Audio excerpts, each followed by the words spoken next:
Hey everyone, Kronos from Cerberus here with another airsoft review. Today we're looking at the Lancer Tactical AK74U. When you first get it, it comes in this snazzy little box with a carry handle and a picture on the back with a spot gloss varnish that shows all the different accessories you could use with it.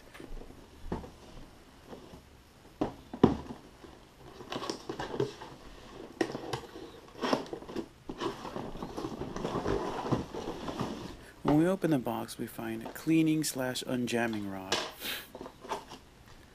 a packet with instructions,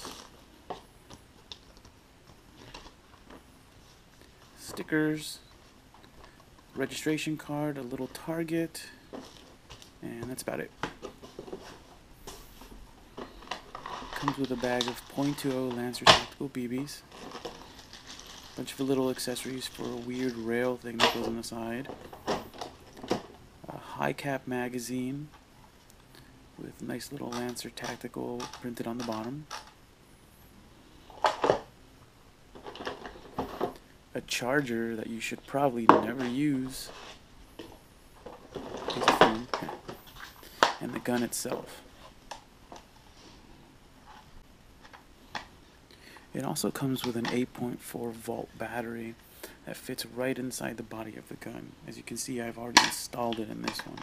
Most of this gun is made of plastic, but it has a couple of metal pieces like the trigger guard and the mag release lever thing. Here you can see it has a folding stock. To access the hop-up, you pull back this dust cover. To change the fire mode, you pull this little lever down. I wasn't crazy about the look of this gun, so I decided that I would tack it up with some paracord, some rail covers, a little flashlight with a pressure switch, and a Magpul vertical grip that I'm going to stick on the front, just for coolness sake. This is what it looks like when it's done. Overall, it looks pretty cool. Put the paracord on the back, little sling loop. Got the rails on the front, side, and other side. And then got the little grip, the flashlight on there with a little pressure switch.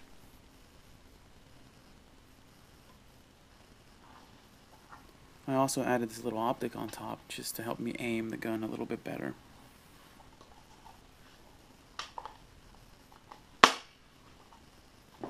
One thing I did discover while working on this gun is that the rail is actually a little bit crooked. It leans a little bit towards the left. That's going to be a problem with trying to zero in an optic. Another thing I discovered when working on this gun is that because of the plastic body, it has quite a bit of wobble. As you can see here, I'm twisting it around. It actually doesn't affect performance very much, but I mean, you don't want to fall on it. It might shatter into pieces if you were to fall on it. So what this gun really needs is a field test, so I decided to take it out to GamePod Combat Zone in Antioch, California. The size and weight of this gun actually let me go in and out of windows pretty easily, more so than I do normally with my full-size AR platform, so that's pretty cool.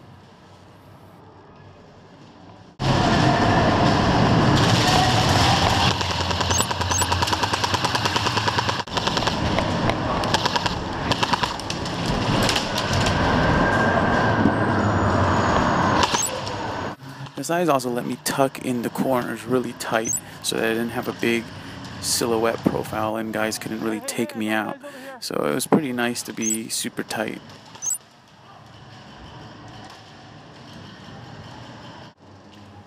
Because the rails on this gun are a little crooked, even though I set the reticle on the optic as far to the right as I could because it leans to the left, I still wasn't getting on target very well.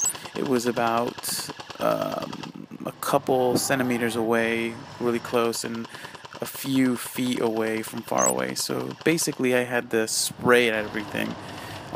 It worked pretty effectively for the most part, but no super accurate taking out of guys. That definitely wasn't going to happen. So you can see I'm just kind of spraying back and forth and hoping for the best, and it works relatively well when you find a bunch of guys just standing there.